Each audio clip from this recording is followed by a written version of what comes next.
Hi everybody. तो जैसा कि आप देख रहे हैं कि आज हम बात करेंगे sexual reproduction in flowering plants. Basically ये क्लास 12 का बॉटनी का चैप्टर है सेकंड। सो चलिए शुरू करते हैं। तो पहला हम आज बात करेंगे एक flower, A fascinating organ of angiosperm के बारे में, और एक प्री फर्टिलाइजेशन के कुछ इवेंट्स हम देख लेंगे। ठीक है, स्ट्रक्चर देख लेंगे कुछ आज हम। तो चलिए पहले हम लोग देखते हैं फ्लावर को, क्योंकि फर्स्ट तो फ्लावर ही है। तो फ्लावर जो है, ये कुछ फ्लावर का डायग्राम है। ठीक है, तो देखिए फ्लावर जो है ये एक एलिस ऑफ फ्लावर है। ठीक है, अब देखिए फ्लावर मेनली इतने क्या बोलते हैं, यही 5-6 पार्ट से बने होते हैं। ठीक है, जिसमें ये देखिए एंथर और स्टिग्मा जो है, एंथर और filament, sorry anther and filament जो है ये स्टैमन के पार्ट होते हैं। ठीक है, और ओवरी, स्टाइल एंड स्टिग्मा जो है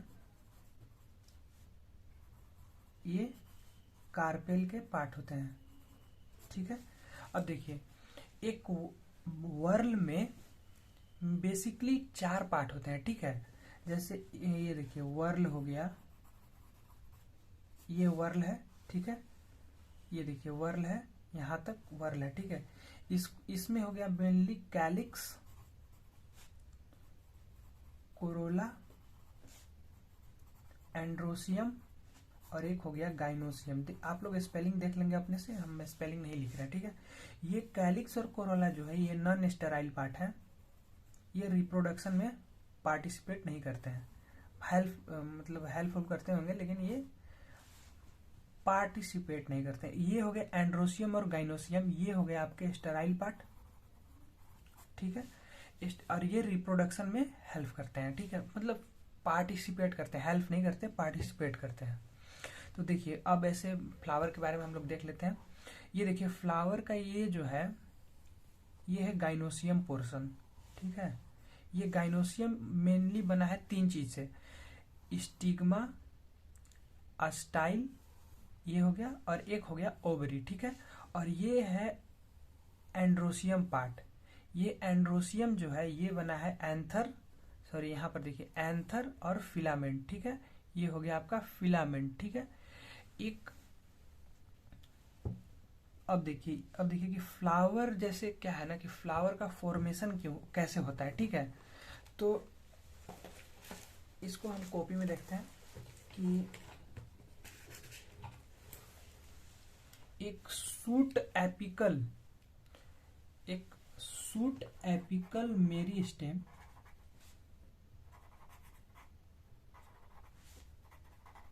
मेरी स्टेम में एक एंजाइम एक्ट करता है फ्लोरोजेन, उससे बनता है फ्लोरल एपिकल मेरिस्टेम। ठीक है, आप लोग स्पेलिंग देख लीजिएगा, स्पेलिंग हम नहीं लिख रहे हैं अच्छे से। ठीक है, और यही आगे फर्दर जाके फ्लावर बन जाता है। ठीक है, और चलिए हम लोग पहले बात करेंगे ये आपका एंड्रोसियम और गाइनोसियम। ठीक है, तो एंड्रोसियम हो गया और एक गाइनोसियम हो गया। मेनली हम स्टेराइल पार्ट के बारे में ही बात करेंगे, गाइनोसियम। ठीक है, ये हो गए गाइनोसियम, ये है मेल रिप्रोडक्टिव ऑर्गन, इसको बोलते हैं मेल रिप्रोडक्टिव ऑर्गन, और इसको बोलते हैं फीमेल रिप्रोडक्टिव ऑर्गन। आप लोग स्पेलिंग देख लेंगे। ठीक है, अब एंड्रोसियम का यूनिट है स्टैमेन, और गाइनोसियम का यूनिट है पिस्टिल या कार्पेल। ठीक है, और स्टैमेन क्या, इसके ये कंसिस्ट करता है 2 चीजों का, एंथर और फिलामेंट, और पिस्टिल 3 चीजों को कंसिस्ट करता है, ये स्टिग्मा, स्टाइल और ओवरी। ठीक है, अब देखिए फिलामेंट जो है एक लॉन्ग स्टॉक लाइक स्ट्रक्चर है, स्टॉक है, सिलेंडर लाइक स्ट्रक्चर, ठीक है, लाइक स्ट्रक्चर है, ठीक है, जो एंथर से जुड़ा हुआ होता है, ठीक है, attached with anther to support it, ठीक है, इसको सपोर्ट करता है।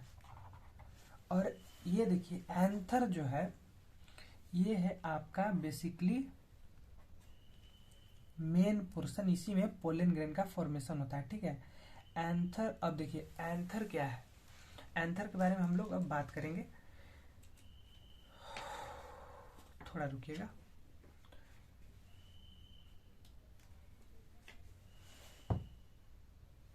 तो देखिए एंथर जो है ये एक बाइलोब्ड स्ट्रक्चर है, ठीक है, अभी हम लोग डायग्राम से भी देखेंगे।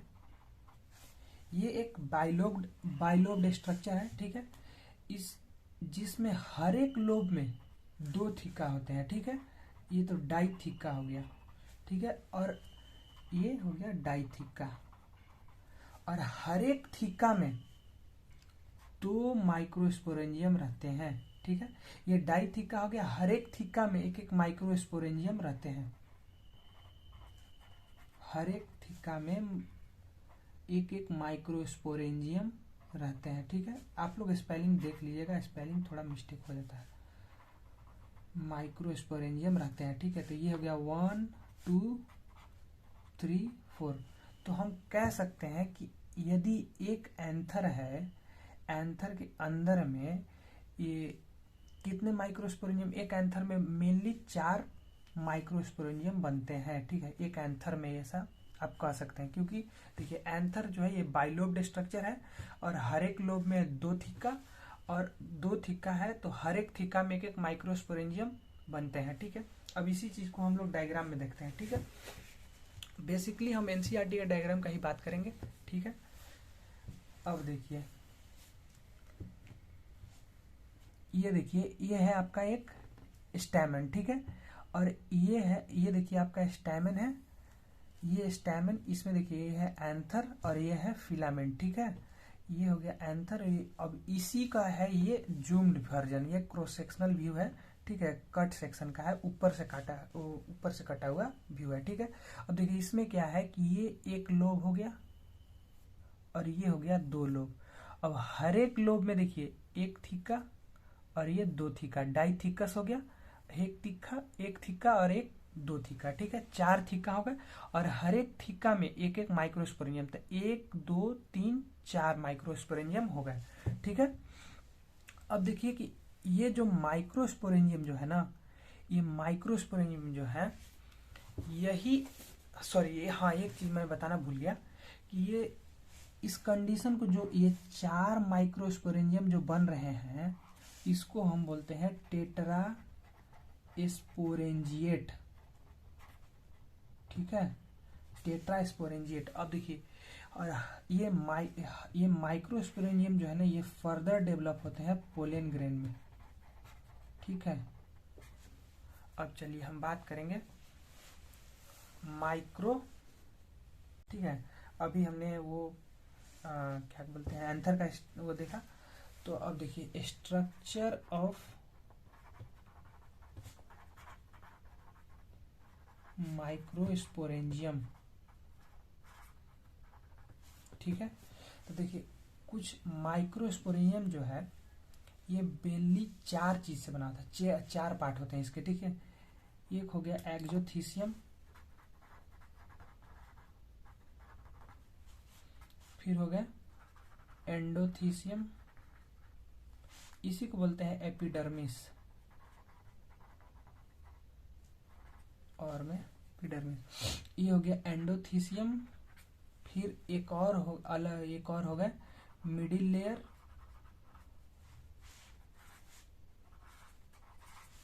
और एक हो गया टैपेटम।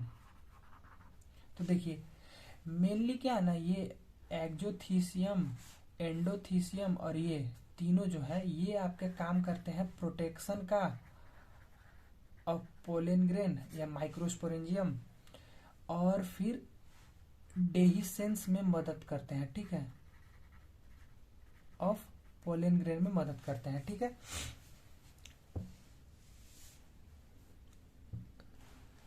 ये देख लीजिए, डेहिसेंस में मदद करते हैं। डेहिसेंस यानी पोलन ग्रेन को बाहर निकलने में मदद करते हैं। रप्चर जब होता है एंथर तो उसी को बोलते हैं डेहिसेंस ऑफ द वो पोलन ग्रेन, ठीक है, डेहिसेंस हो गया। अब देखिए माइक्रोस्पोरोजेनेसिस होता क्या है।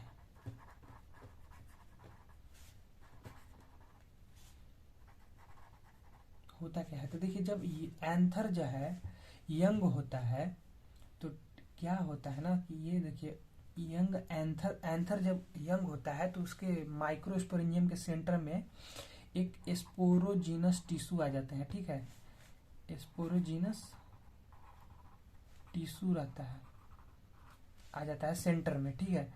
और ये फर्दर ये करता है माइटोसिस, ठीक है, माइटोसिस से ये बनाता है प्राइम पोलेन मदर सेल, ठीक है, पोलेन मदर सेल पीएमसी। और ये पोलेन मदर सेल जो है ये रिडक्शनल डिवीजन करते हैं, ठीक है,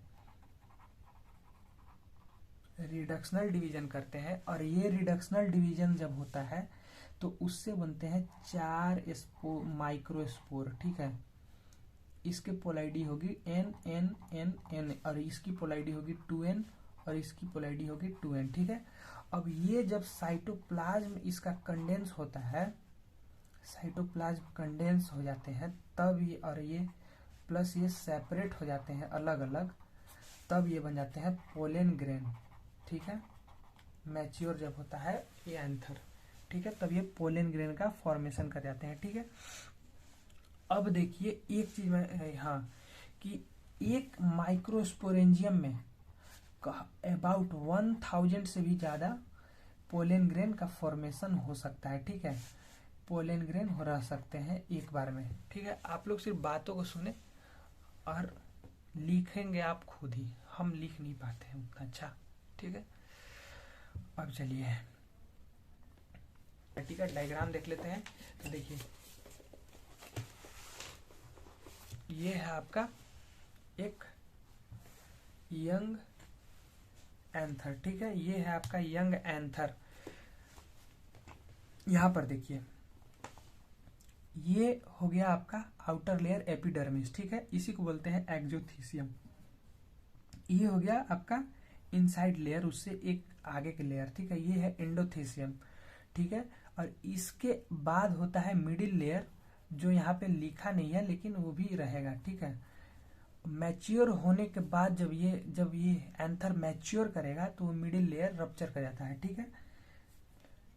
अब देखिए ये है आपका टैपेटम, ये हो गया टैपेटम, यहाँ देखिए टैपेटम, और इसके अंदर में है ये स्पोरोजीनस टिश्यू, ठीक है, और स्पोरोजीनस टिश्यू। और ये देखिए ये सब है जो है ये किससे अलग है, हर एक लोब जो है ये अलग किससे, कनेक्टिव टिश्यू से अलग है, मतलब कनेक्टिव टिश्यू ही इन लोग को अलग करता है, ठीक है, ये कनेक्टिव है जो हर एक लोब को अलग रखता है, ठीक है।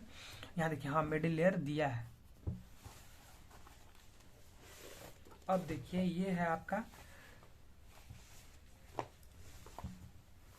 एक माइक्रोस्पोरेंजियम का वाल का लेयर, ठीक है। तो ऊपर में ये सारी चीज हम लोग देख ही लिए कि देखिए ये हो गया ऊपर का एपिडर्मिस, ये हो गया एंडोथीसियम, ये हो गया मिडिल लेयर और ये हो गया टैपेटम। और यहाँ पर देखिए माइक्रोस्पोर मदर सेल है जो ये स्पोरोजिनस टिश्यू माइटोसिस करके बनाया है, ठीक है। अब देखिए ये है आपका तीसरा डायग्राम है, ये आपका एक मैच्योर एंथर का, ठीक है। यहाँ पर देखिए जो एंडोथीसियम जो होता है उसमें अल्फा सेलुलोजिक फाइबर होता है, ठीक है। वो क्या करता है ना, ये वाटर को एब्जॉर्ब कर लेता है और ये वाटर को जब ऑब्जर्व कर लेता है तो डेहिसेंस हो जाता है पोलन ग्रेन का, ठीक है, एंथर का डेहिसेंस का एंथर का डेहिसेंस हो जाता है जिससे पोलन ग्रेन बाहर निकल जाते हैं, ठीक है। और ये पोलन ग्रेन फिर आगे चल के कहीं पे फर्टिलाइजेशन कर देते हैं। ठीक है, अब देखिए पोलन ग्रेन के बारे में हम लोग देख लेते हैं। ठीक है, बेसिकली क्या है कि एक पोलन ग्रेन जो है, पोलन ग्रेन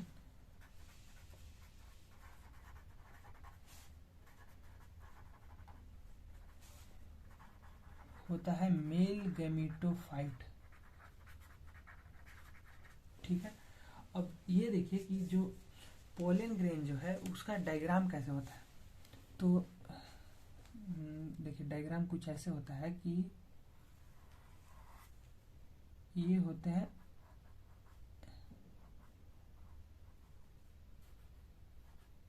आप लोग डायग्राम थोड़ा देख लीजिएगा, आपने हमको डायग्राम में थोड़ा दिक्कत होता है। ठीक है,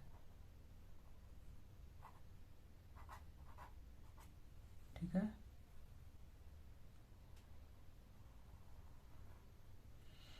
देखिए तो ये है आपका एक्साइन और ये है आपका एंटाइन, दो लेयर होते हैं इसमें। और यहाँ पर एक है जर्मपोर, जिससे पोलन ग्रेन जो है वो बाहर निकलेगा। ठीक है,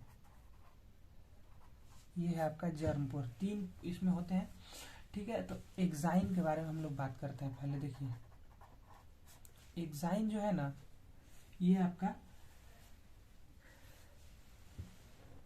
प्रोटेक्शन का काम करता है। ठीक है, प्रोटेक्शन, ठीक है, मेनली प्रोटेक्शन देता है।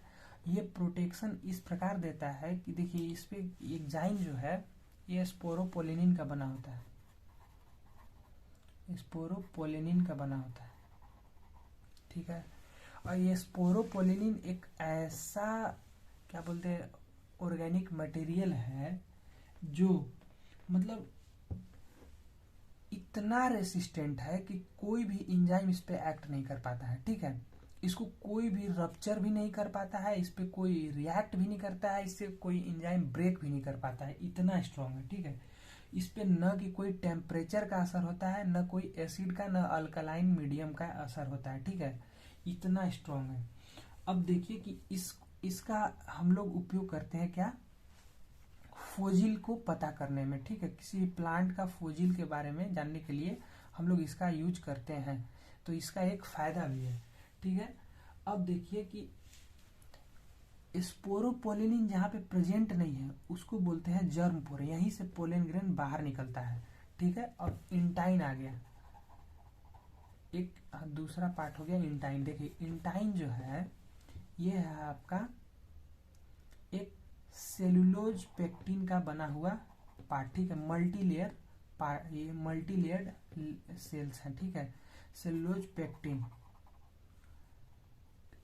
सेलुलोज प्लस पेक्टिन के बने होते हैं। ठीक है, अब चलिए देखिए इसका काम क्या होता है, कुछ ऐसा मतलब ये क्या बोलते हैं बस इनक्लोज करता है। ठीक है, एक थीन कंटिन्यूअस लेयर है जो इनक्लोज करता है पोलन ग्रेन को। ठीक है, अब देखिए पोलन ग्रेन जो, पोलन ग्रेन का हम फॉर्मेशन देखते जाएंगे कैसे कैसे होता है, एक बार हम लोग डायग्राम से देख लेते हैं। ठीक है, तो देखिए ये है आपका एक पोलन ग्रेन। ठीक है, ये टेट्राइड पोलन ग्रेन है।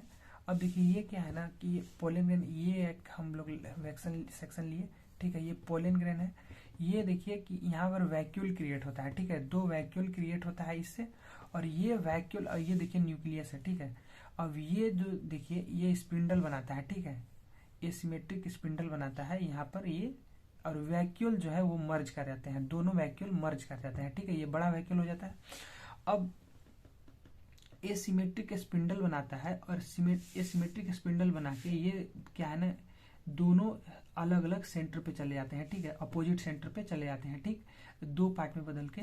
तो देखिए ये जो वेजिटेटिव सेल है ये इरेगुलर है। ठीक है, और ये स्पिंडल शेप्ड है। ठीक है, स्पिंडल शेप्ड है, और ये क्या है, ये है आपका जनरेटिव सेल। ठीक है, ये है वेजिटेटिव सेल। वेजिटेटिव सेल क्या है, ये न्यूट्रिशन देता है जनरेटिव सेल को। ठीक है, ये, और ये जनरेटिव सेल जो है ये फ्लोट करता है cytoplasm of the vegetative cell में। ठीक है, ये इरेगुलर होता है। ठीक है, और ये एक स्पिंडल शेप्ड न्यूक्लियस होता है, और ये होता है इरेगुलर न्यूक्लियस। ठीक है, अब देखिए होता क्या है कि जब पोलन ग्रेन शेड करता है तो देखिए पोलन ग्रेन जब शेड करेगा तो मैक्सिमम 60% एंजियोस्पर्म जो है वो 2 सेल्ड स्टेज पे शेड करते हैं, ठीक है।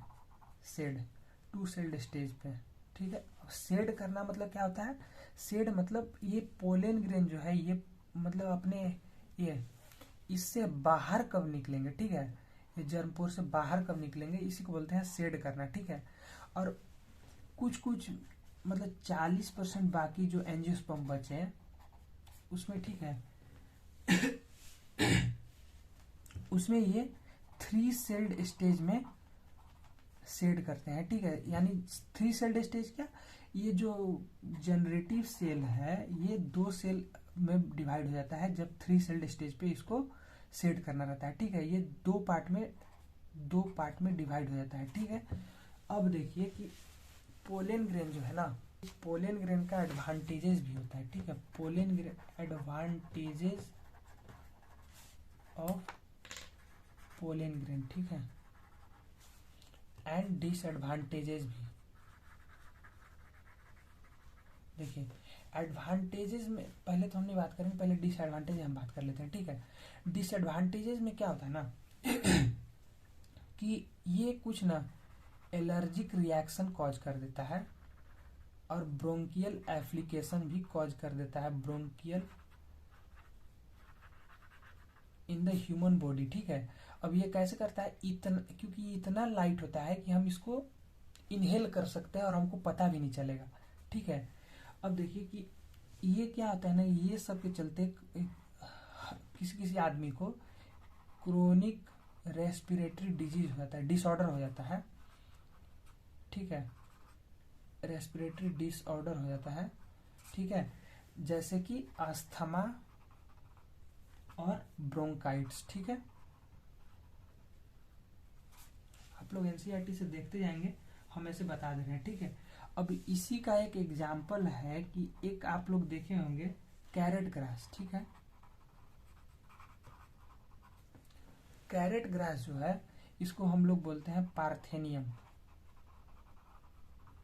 ठीक है। पार्थेनियम ये कॉज करता था allergic reaction in the body, ठीक है। पोलन एलर्जी कॉज करता था, ठीक है। अब चलिए एडवांटेजेस हम लोग देखते हैं, ठीक है। अब देखिए एडवांटेजेस में क्या है ना कि पोलन ग्रेन क्या है, रिच इन न्यूट्रिएंट है, ठीक है। पोलन ग्रेन जो है रिच इन न्यूट्रिएंट है, तो ये एक फूड सप्लीमेंट की तरह यूज होता था, अभी भी यूज होता है in the western country, in form of tablets and syrups, ठीक है, ठीक है। अब देखिए कि ये क्या है ना कि आजकल कुछ कुछ एथलीट को और रेस हॉर्स को भी ये देने जाने लगा, ठीक है। तो किस लिए? कि उनका परफॉर्मेंस बढ़ जाए, ठीक है। कुछ ये क्या बोलते हैं, एथलीट और रेस हॉर्स को ये देने जाने लगा क्योंकि ये परफॉर्मेंस को इंक्रीज करता है, ठीक है। अब देखिए एक होता है पोलन वायबिलिटी, एक टॉपिक है पोलन वायबिलिटी, ठीक है। पोलन वायबिलिटी होता क्या है? देखिए पोलन वायबिलिटी जो है ये पोलन का एक क्या बोले कि पोलन को हम कितना देर तक स्टोर कर सकते हैं ताकि उसका जो जर्मिनेशन वाला जो ये फर्टिलाइजेशन वाला जो क्वालिटी है वो खत्म ना हो, इसी को बोलते हैं the duration for which the pollen will survive before its fertilisation after the dehiscence, ठीक है। द टाइम ड्यूरेशन जो होता है उसी को बोलते हैं, ठीक है। पोलन वायबिलिटी क्या है ना, हर एक प्लांट फैमिली में अलग होता है। तो देखिए कुछ कुछ वीट और पैडी जो है ये 30 मिनट में इनका जो है पोलन वायबिलिटी जो है ये खत्म हो जाता है, ठीक है। और कुछ कुछ जैसे क्या है ना कि ये लूज कर देते हैं पोलन वायबिलिटी। और ये देखिए एक है रोजेसी, लेग्यूमिनेसी और सोलेनेसी फैमिली के हैं। ये जो है मतलब वायबिलिटी जो है 1 मंथ तक है, ठीक है। तो ये तो मतलब एक प्रॉफिट बहुत ज़्यादा अच्छा हो गया, ठीक है। अब देखिए पोलन, कुछ कुछ ना पोलन बैंक होते हैं, ठीक है। ये पोलन बैंक करते क्या है कि पोलन ग्रेन को स्टोर किया जाता है इन लिक्विड नाइट्रोजन, ठीक है, liquid nitrogen eight -196 degree Celsius.